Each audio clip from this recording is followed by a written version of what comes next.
I love your accent. American women all love accents. We do.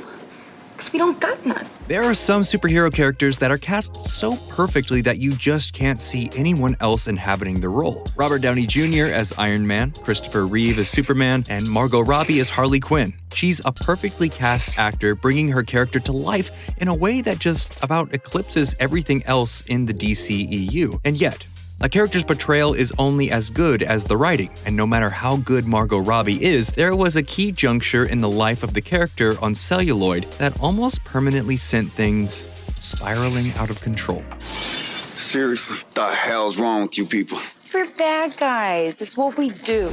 September 11, 1992 saw the first appearance of Harley Quinn, created by Paul Dini and Bruce Timm for Batman the Animated Series in the episode Joker's Favor. Originally envisioned as a sidekick to the Joker, the character grew in popularity over the ensuing 30 years to become arguably one of the most important characters in all of DC canon. She's appeared in a mountain of comics, video games, and her own spin-off animated show. However, most importantly for the parent company that owns her, she's one of only a few characters that really worked in the initial phase of the DCEU. Despite never having been a member of the team in the comics, Harley was placed onto the roster of David Ayer's less-than-stellar Suicide Squad. Hi, boys.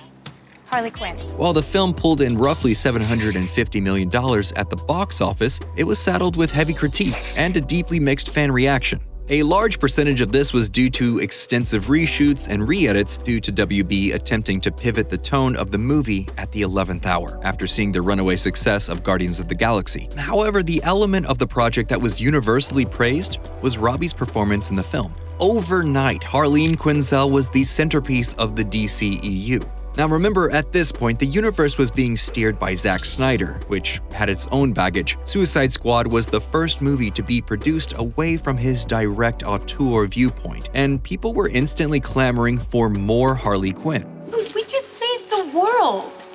I think it would be nice. WB was trying to decide what to do with her next. They knew they had a hit on their hands, they just didn't exactly know how to handle Harley. Should she get her own solo film? Should she be brought back in another Suicide Squad film? Maybe put her on another team, where she could be the leader.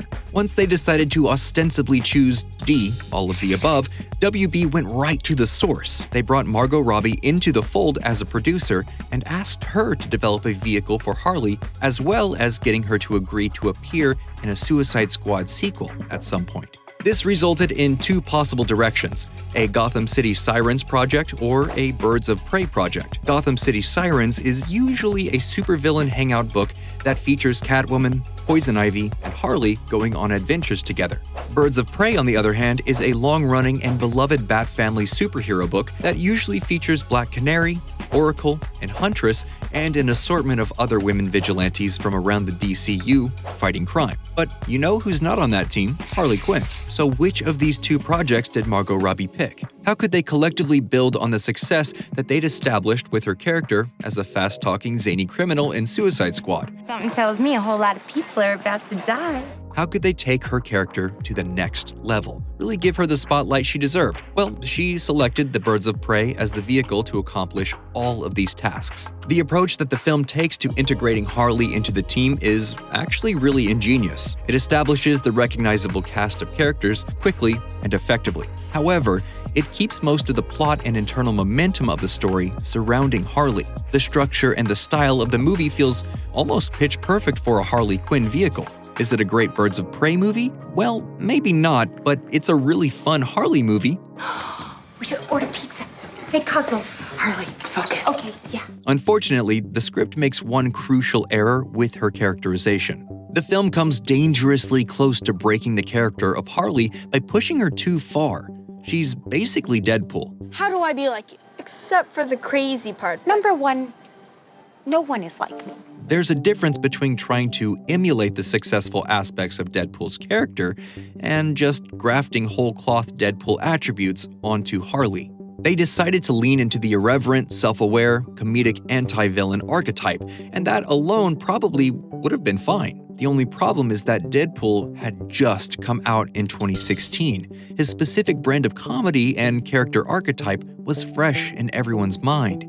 He's a hyper-violent merc, loves chimichangas, and has a very specific ditzy sense of humor. And for Birds of Prey, they pivoted Harley as being a hyper-violent vigilante who loves breakfast sandwiches and has a very specific ditzy sense of humor. Psychologically speaking, vengeance rarely brings the catharsis we hope for. There's jokes in the film that if you just find and replace breakfast sandwiches with chimichangas are exactly Deadpool jokes. If you want boys to respect you, you have to show them that you're serious. Blow something up. Shoot someone. The film also cribs from Deadpool in its joke structure. It all just reads exactly like something Deadpool would do. Released in 2020, just prior to the lockdowns, the film pulled in roughly $200 million of a budget of $82 million, which, from the WB's perspective, was a flop. Thankfully, WB knew what they had in Harley Quinn, so they decided to double down. In almost back-to-back productions, Harley appeared in James Gunn's The Suicide Squad. Hey guys, sorry I'm late. Had to go number 2. Good to know. And surprising to no one, Harley is the standout element of the film. This version of the character takes the best of what did work in Birds of Prey and the charisma on display in the original Suicide Squad and combines them for a nearly pitch-perfect Harley story. She's still there driving plot, which is what DC wants, but she's able to share the weight. And the sequences of the film that are from her perspective, like the fight scene of her escaping all the Corto Maltesian guards, feel unique and not just a watered-down version of another iconic anti-villain. Gunn's version of Harley gets the characterization balance perfect. Yes, you have the pithy dialogue. If we find out you have personalized license plates, you die. What? No. Ditzy nature of the character, and still over-the-top antics that Birds of Prey was shooting for, but it's masked enough in new visual ideas that it really feels organic to the character. The Suicide Squad version of the character has many of the same attributes that the Birds of Prey version did, but they're better integrated and camouflaged into the story. It's a more holistic approach to moving the character along. She's simultaneously driving action, and we're seeing the action through her over-the-top lens. They don't ever come out and say it, but in her gorgeously rendered flower-fueled fight scene, it's the perfect balance of Bugs Bunny and homicidal maniac. It's a perfect use of the character's personality, represented visually. They killed Milton! Who's Milton? What? I don't remember any Milton. Oh, that guy, Milton. Ultimately, when you're building a character for the big screen that's had so many iterative versions like Harley, you need a clear vision from the creators. The fact that Margot Robbie took Harley and propelled her into being arguably the most recognizable character in the DCEU era of live-action films is a testament to her commitment and talent as a performer. It's easy to understand why Birds of Prey tried to push Harley so far in the Deadpool direction. However, the true secret to her success is building Harley stories, not Deadpool stories where the main character is just named Harley. Sure, they both have mental health issues and come from tragic backgrounds, but the way a one-time psychologist who has a pattern of falling into codependent relationships is going to handle things is the line that really separates the characters. Even though there have been no announced plans for where or when Margot Robbie is going to show up again as Harley, it's a certainty that she absolutely will. Well, that's it for today's episode. What do you think? What's the DC property that you think Harley Quinn will pop up in next? And of course, please subscribe to the Nerdstalgic channel in order to stay up to date with everything we got going on.